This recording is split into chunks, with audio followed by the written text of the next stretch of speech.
Welcome back to the morning show on Tobago Updates Television.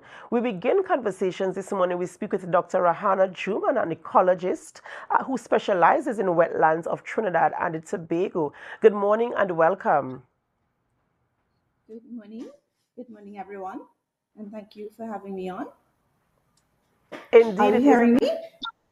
for you to be here with us this morning. And we're speaking about the Sargassum Management Task Force. Of course, we know that there's a period where we see a lot of sargassum in our seas and in Trinidad and Tobago.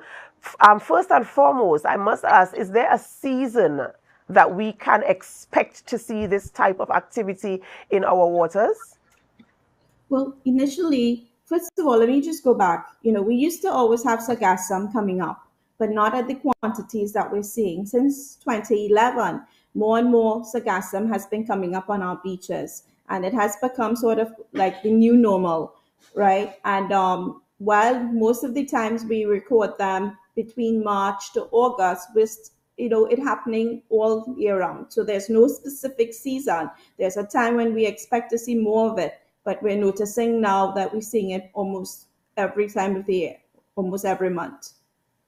And of course, when it comes in such large quantities in some areas, and of course it gives off that odor, that pungent odor, that we have to kind of try to cope with until it is removed and disposed of someplace else. And now we're talking about a task force, a management task force, in terms of course, removing the sargassum from the waters and taking them to another place where they can be disposed. What are the procedures in terms of removing, because there have been so many discussions in the space, is the right way, the correct way, what type of equipment we should have and we should use to remove the sargassum from the waters and dispose of them? What are the procedures, what are the methods that you have to employ to safely remove this sargassum from the waters? So, so this has been happening for many years now, and I think you would remember in 2015 when everyone woke up and the whole of Speyside was covered with sargassum. And it's not only Trinidad; it's throughout the Caribbean. And folks have been trying different ways of collecting the sargassum. And in our ignorance, we would have used heavy equipment and barcodes and so forth, and we would have removed the sand. And when we remove the sand from the beach, we also contribute to coastal erosion. So there are methods where, using rakes and so forth, that you try to minimize the amount of sand that you actually remove from the beach at the same time. Also, too, we have to be cognizant that some of our beaches are turtle nesting sites. And when you use heavy equipment, you compress the sand and you could impact on the turtle nests. So all those things have to be taken into consideration. Now, we have in the last about 3 years ago, the Japanese government funded a project called National Sargassum Management Capacity in the Caribbean, and it is to be implemented in Barbados, St. Kitts, Nevis, and Lucia, St. Vincent and the Grenadines, and Trinidad and Tobago. And it's a $12 million US project, and Trinidad and Tobago is allocated around $1.9 million. And that is basically to buy equipment to assist us in removing the sargassum both onshore and offshore. And so we're about to receive that equipment. We have selected pilot sites both in Trinidad and Tobago to use this equipment to see how well they work, with the intention that once they work well, then we would be able to replicate throughout the islands based on the sea conditions. We have to look at the sea conditions as well, and what would be suitable for one area may not be suitable for another area. So all those things have to be taken into consideration. I was also just about to ask that, in terms of how do you assess the efficiency of the equipment, and how do you implement it in terms of, as you mentioned, the sea conditions as well. In terms of the size of the task force that is embarking on this project, how are the resources being deployed for the different areas? Because, of course, as you mentioned, some of the areas are impacted greater than some others. You might have a larger quantity in some areas. How are you going to manage in terms of how do you disperse the resources that you have to ensure that you remove the sargassum effectively and in quick time? So in Tobago, the Tobago House of Assembly has responsibility for the cleaning up of the beaches. In Trinidad, we have the regional cooperation. Under this Japanese project, we were ensuring that we have equipment purchased for both Trinidad and Tobago, and that would be given to the TIMA as well Tobago House of Assembly and through the Tobago Emergency Management Agency. And the intent is that they will make a decision as to where to, based on their priorities, where to deploy the equipment. For the pilot, we have selected Speyside to test the equipment, things like booms and barriers, or conveyors, as well as onshore equipment, rakes, tractors, and so forth. It will be lodged with an agency that would have responsibility for ensuring that it is given to whoever needs it, and there must be priority attached to that. In Trinidad, the same thing. It would be we're looking at some sort of local government agency that would have responsibility for allocated for allowing the equipment to be utilized by different areas or different regional corporation based on a needs basis.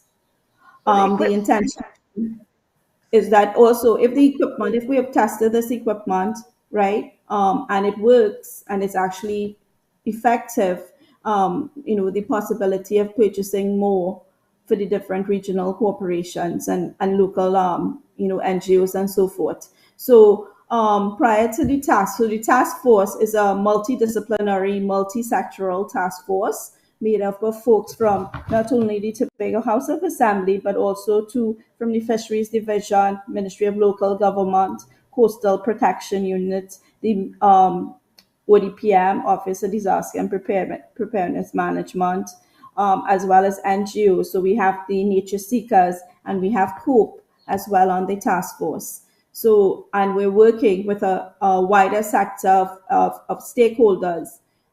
So it's basically the task force would be coordinating activities amongst the different agencies, including not only government agencies, but private sector, NGO, community-based organization as well, to educate, to build capacity, as well as provide equipment for the cleanup and disposal, and also looking at how we can actually utilize turn the sargassum into something useful that could be beneficial.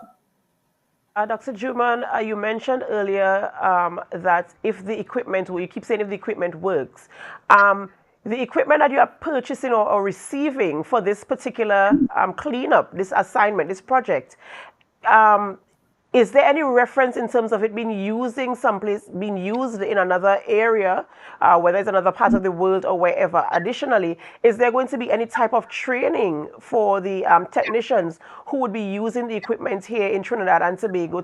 Because you don't want to make an investment in something that might or might not work. You want to have that measure of assurance that it will work or it will have some type of impact to assist in the project that you're doing.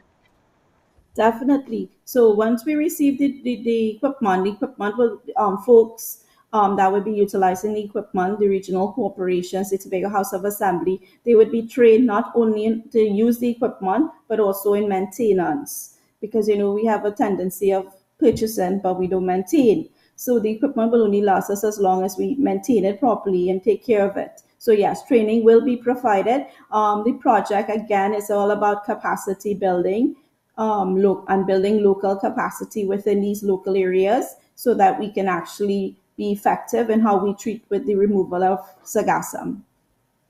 What are some of the things in terms of your research or experience or even knowledge?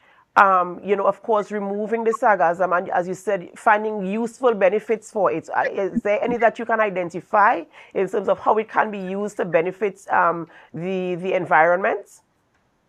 So a lot of folks have been doing experiments trying to look at uses for sargassum. We have here our University of the West Indies that's been doing a lot of research on it, looking at creating, plant stimulants, bioelicitors, things to deal with things like tomato fungus. The university as well creating plastics. There are folks that are using it for beauty products. There's now, we only recently heard of the Nature Seekers getting a grant to actually use it to create biogas, to melt bottles to make jewelry. So there is a number of things that are happening at the same time, a lot of research that's being conducted.